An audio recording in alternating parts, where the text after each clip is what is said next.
ਚੌਧਰੀ ਚਲਾ ਗਿਆ ਇੱਕ ਨਾ ਪਿੰਡ ਦੇ ਵਿੱਚੋਂ ਵੀ 4 ਦਿਨ ਸ਼ਹਿਰ 'ਚ ਫਿਰ ਟੁਰ ਕੇ ਉਹਨੇ ਜਿੱਥੇ ਜਾ ਕੇ ਉਹਨੇ ਸਟੇ ਕੀਤਾ ਨਾ, ਜਿੱਥੇ ਰੁਕਿਆ ਉਹ ਬੰਦਾ ਉਹਨੂੰ ਕਹਿਣ ਲੱਗ ਪਿਆ ਚੌਰ ਸਾਹਿਬ ਤੁਸੀਂ ਪੜ੍ਹ ਲਓ, ਆਏ ਤੇ ਹੈ ਜੇ 4 ਦਿਨ ਸਟੱਡੀ ਕਰੋ ਇੱਥੇ।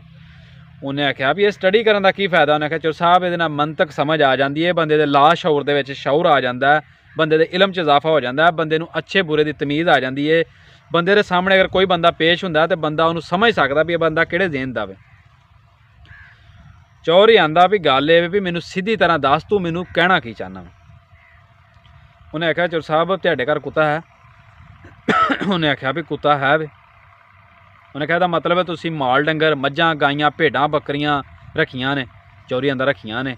ਆਂਦਾ ਇਹਦਾ ਮਤਲਬ ਹੈ ਤੁਹਾਡਾ ਘਰ ਵੀ ਕਾਫੀ ਵੱਡਾ ਹੈ। ਆਂਦਾ ਐਵੇਂ ਗੱਲ ਸੱਚੀ ਹੈ। ਮੈਂ ਇਹਦਾ ਮਤਲਬ ਹੈ ਤੁਹਾਡੀਆਂ ਬਾਹਰ ਜ਼ਮੀਨਾਂ ਟਰੈਕਟਰ ਸ਼ੇਕਟਰ ਵੀ ਤੁਹਾਡੇ ਕੋਲ ਹੈ। ਉਹਨੇ ਆਖਿਆ ਐਵੇਂ ਹੈ ਨੇ। ਚੌਧਰੀ ਪਰੇਸ਼ਾਨ ਹੋ ਗਿਆ। ਆਂਦਾ ਯਾਰ ਗੱਲ ਇਹ ਵੀ ਤੈਨੂੰ ਇੰਨਾ ਮੇਰੇ ਬਾਰੇ ਕਿਵੇਂ ਪਤਾ ਲੱਗਾ, ਮੈਨੂੰ ਇਹ ਤਾਂ ਦੱਸ।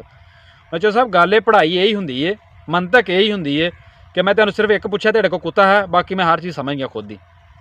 ਚੌਧਰੀ ਪਿੰਡ ਆ ਗਿਆ। ਹੁਣ ਚੌਧਰੀ ਸਾਰਾ ਦਿਨ ਨਾ ਤਹਿਮਤ ਸ਼ਹਿਮਤ ਬੰਨ੍ਹ ਕੇ ਚੰਗਾ ਲਾਚਾ ਲੂਚਾ ਪਾ ਕੇ ਜ਼ਰਾ ਗਲ ਦੇ ਵਿੱਚ ਤੇ ਪੱਗ ਸ਼ੱਗ ਚੰਗੀ ਬੰਨ੍ਹ ਕੇ ਖੁੱਸਾ ਪਾ ਕੇ ਪਿੰਡ 'ਚ ਫਿਰਨ ਲੱਗ ਪਿਆ ਵੀ ਮੈਂ ਵੀ ਕਿਸੇ ਨੂੰ ਮੰਤਕ ਸਮਝਾ ਦਿਆ। ਸਾਰਾ ਦਿਨ ਤੇ ਚੌਧਰੀ ਦੇ ਤਰੇਟੇ ਕੋਈ ਬੰਦਾ ਨਾ ਚੜਿਆ। ਸ਼ਾਮ ਪਈ ਤੇ ਚੌਧਰੀ ਦਾ ਨੌਕਰ ਲੱਤਾਂ ਪਿਆ ਘੁੱਟੇ ਤੇ। ਹੁਣ ਚੌਧਰੀ ਉਹਨੂੰ ਆਂਦਾ ਸ਼ਰਫੂ ਕੋਈ ਪੜ੍ਹ ਲਿਖ ਲੈ, ਪੜ੍ਹੇ ਦੇ ਬੜੇ ਫਾਇਦੇ ਨਹੀਂ। ਉਹਨੇ ਕਿਹਾ ਚੌਰ ਸਾਹਿਬ ਕੀ ਕਰਨਾ ਪੜ੍ਹ ਕੇ, ਸਾਡੀ ਉਮਰ ਲੰਘ ਗਈ।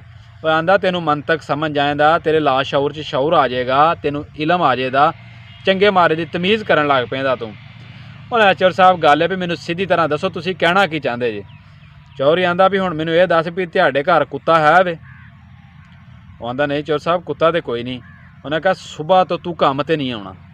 ਬੰਦਾ ਪਰੇਸ਼ਾਨ ਹੋ ਗਿਆ। ਉਹਨੇ ਕਿਹਾ ਇਹਦਾ ਮਤਲਬ ਹੈ ਤੇਰੀ ਮਾਂ ਸ਼ਰੀਫ ਔਰਤ ਨਹੀਂ। ਜਿਹੜੇ ਬੰਦੇ ਐਵੇਂ ਦੀ ਮੰਤਕ ਸਮਝ ਕੇ ਆਉਂਦੇ ਨੇ ਕਹਿੰਦਾ ਤੰਗ ਕਰਦੇ ਨੇ ਦੂਜਿਆਂ ਨੂੰ ਵੀ।